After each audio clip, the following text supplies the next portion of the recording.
Welcome to an episode of Mr. D and me.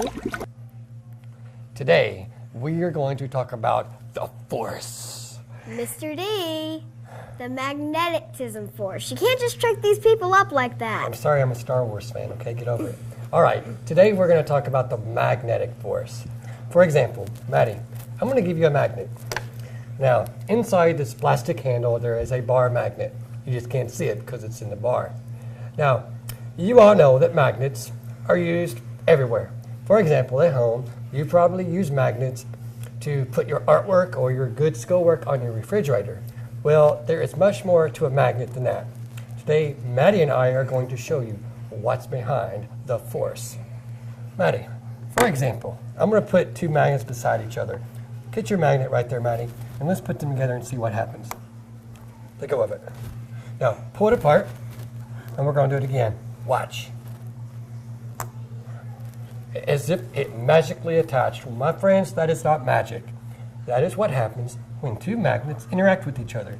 Do you know what the science word is when we say that two magnets like that attach? You know what the science word that we use is? The opposite is repel. The other is? Attract. Attract. When two magnets attract, they stick to each other. Now, you could take a magnet and you can turn it. And we're going to talk more about that in just a moment. But let's do this magnet. Hold that. And I'm going to have you put this one back like that. And I'm going to flip this one. Now watch what happens this time. Now I'm going to ask that you let go of it. Watch this. It looks like the force is strong in my family. Do it again. Okay, let go of it. Okay, the force really isn't strong in my family. What is happening is I flip the magnet, and now the opposite side of the magnet is facing this one, and we say that it pushes the magnet away, or what science word do we use, Maddie? Detract. Or repel. We'd like to say that the magnet repels the other magnet. And I don't care how much you try to push them together, it will never stick to it. Now, just like air, we don't see it, but we know it's there because we're alive right now. We know that the magnetic force is there so that we can see two magnets come together or we see them push away. Here's an example. So that magnetic field is all around the magnet, all right? So, magnets are pretty cool. Now there's other things that you need to know about magnets. Again, here are two bar magnets. Now, one really interesting thing about magnets is our Earth is a magnet. Maddie, what does the N stand for? North. And if this is north, what does that stand for? South. South. Just like the Earth, a magnet has the North Pole and the South Pole. And each of these ends interacts with other magnets, just like you saw. Maddie, let's do it again. Let's try to put a north end of a magnet next to another north end of a magnet. And let's see what happens. I'll tell you what, I'll let you do it. Oh, there you go. You're moving it without even touching it. Isn't that amazing? Now, make it opposites. Take a south end of a magnet and try to put it next to the north end of a magnet. Let's watch what happens. Oh, look right there. They attracted to each other.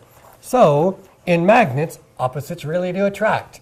Like I said, our Earth, like a magnet, has a magnetic field. For example, Maddie, can you tell me what this tool is called? A compass. And what do you use a compass for? To find the north and the south. Right. Does it help if you're lost? Yes. Right. Because a compass uses the Earth's magnetic fields to point magnetic north. So if you're lost and you have a compass, you can use magnetism to help you find your way home.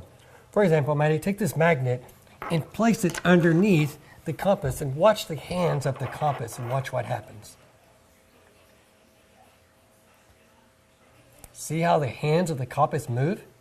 So just like a real magnet, this uses the Earth's magnetic fields and it changes direction based on the way you're moving. I think that's pretty neat. Now there is another way that the Earth is like a magnet, and we're going to talk about that next. Thank you, Maddie.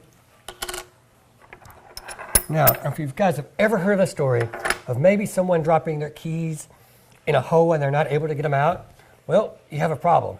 How do you get something out that you can't reach?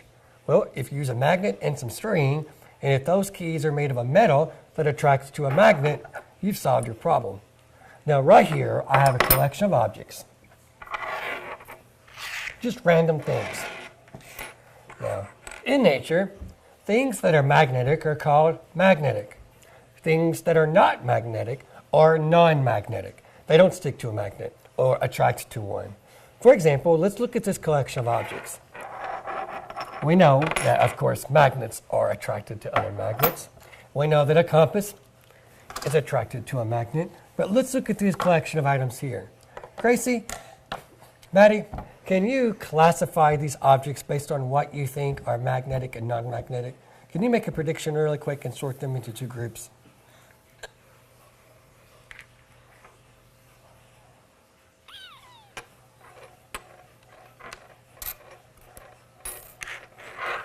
Interesting. Now I'm going to have you explain your reasoning. Why do you say that these objects are non-magnetic and these are magnetic? What makes you say that? Well, bottle caps don't have any metal in them, so I don't think they'll go to a magnet. Well, if it's not made of metal, what's it made of? Plastic or plastic? styrofoam. And plastic's not magnetic? Good. Okay. And wood is in trees, and that doesn't affect compasses when you're out in the woods. Okay. A rock, whenever we're out in woods, there's also bunches of rocks, and they don't affect us very much, depending on what type of rock. Okay. And here, now I'm really confused. You're saying this real fuzzy pipe cleaner here is magnetic. I'm going to make you explain that. But first, let's look at this.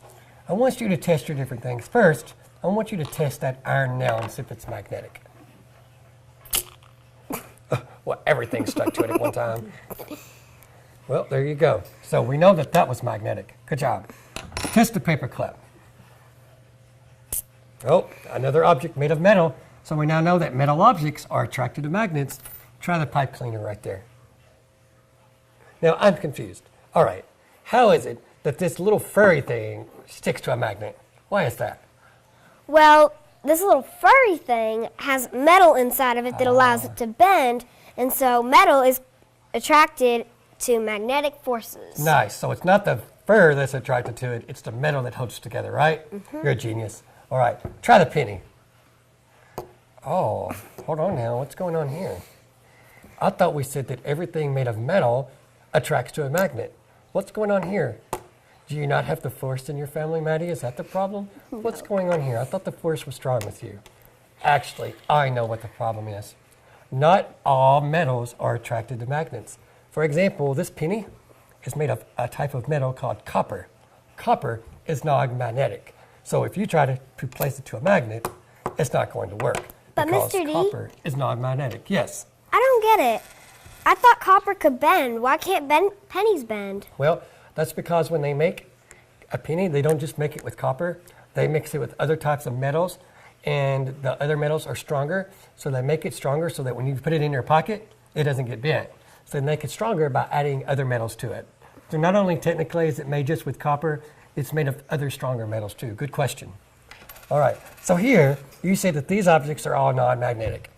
Okay, I agree with you to the point, but I got something to say about this rock right here. Now you were right.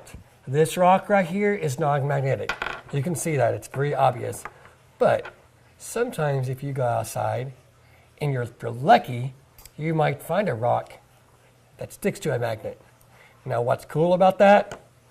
That's just not any rock. If you find a rock that sticks to a magnet, that is a rock from a galaxy far, far away. Like my little Star Wars thing I got in there, I just had to do that, sorry. But no joke. If you find a magnetic rock, that is a rock that comes from outer space. It's called a meteorite. And that is one way that people who hunt for meteorites know if a rock is a meteorite, because meteorites have iron in them, just like the iron in this nail. Iron is magnetic. So if you go outside and you find a rock that's magnetic, you know that falling star you sometimes see at night? Guess what? You probably found one, and you're super lucky. All right. Now, I like to do this with my kids. I like to show them and let them play and learn about magnets. Now, these are just ordinary paper clips, but you know what? When it comes to magnetism, paper clips are actually pretty fun to play with. Maddie, I want you to take yours, and I'll do it with you, And how many paper clips do you think can stick to your magnet? Maybe about 10. 10? All right. I'll see every one of them. You ready? I'll see every one of them. So who's going to get more, me or you? I don't know. All right, I do, so I'm going. See, told you. Now, no joke. Look at that. They're all sticking together now. I want to show something here, and this is kind of important.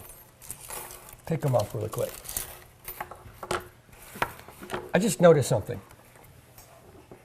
Now, you can take paper clips, and some of you have probably done this before. You can connect them like that. Like if you're going to make a necklace or something. I've never seen a necklace made out of paper clips, but I'm sure someone's done it. On Pinterest, that is. Watch this. Now, there's one paper clip, right? Now, did you notice how I made that one paper clip connect by hooking it on there? Well, watch what I can do with this. I can make it connect with the paper clip and stay on it without hooking it. Now watch.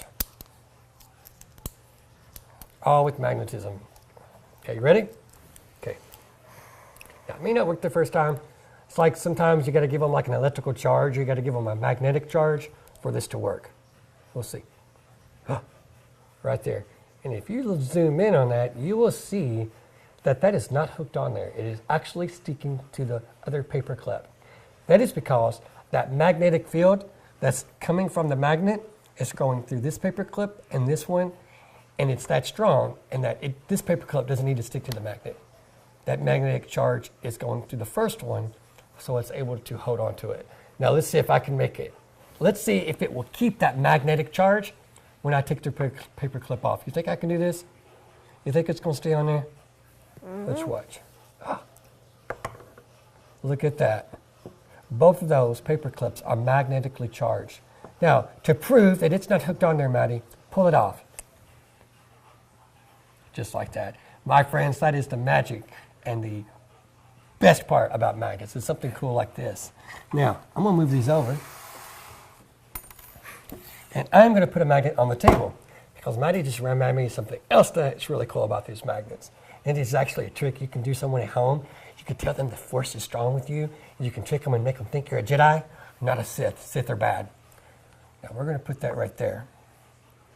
Now, Maddie, I want you to take your other magnet and I want you to put it under the table, and I want to see if you can make this magnet move. You think you can try that? See what happens. Oh, look at that. It almost looks like magic. But you guys are magnet experts now, and you know that that is not magic or the force, but it is the magnetic force. Just like we observed with this lesson with the paper clips. The magnetic force travels through not only gases like oxygen in the air, but the magnetic field travels through solid objects like a table. Try it again, Maddie, and show them. I'm going to use the force. So, okay, I'm trying here. All right, that's pretty cool. And my friends, that is the force, the magnetic force. But we can't finish yet. But Maddie, we ran out of time, and I'm playing with BB-8 here. I'm sorry. Like, I got things to do, so sorry. We will not end the show. The show's not over yet. We got time. That was weird. I thought we ran out of time. All right. Well, speaking of magnets and Star Wars, here is the new star of The Force Awakens. This little robot is called BB-8. And you know what? This is a really cool little toy here. This toy is actually made like the real robot in the actual movie. It's a ball with a magnetic head. You see inside this little spear, there is a magnet. And then inside his head is another magnet. So if you place it on the ground, it sticks to the magnet inside the ball. Isn't that cool? Mm-hmm. Yeah. This little robot can do different things. It can move and its head will not fall off. Do you know why its head won't fall off? Because of magnetism. Because of magnetism, you're exactly right. For example, watch this. All right, there he goes. Let me see if I can get him up correctly here.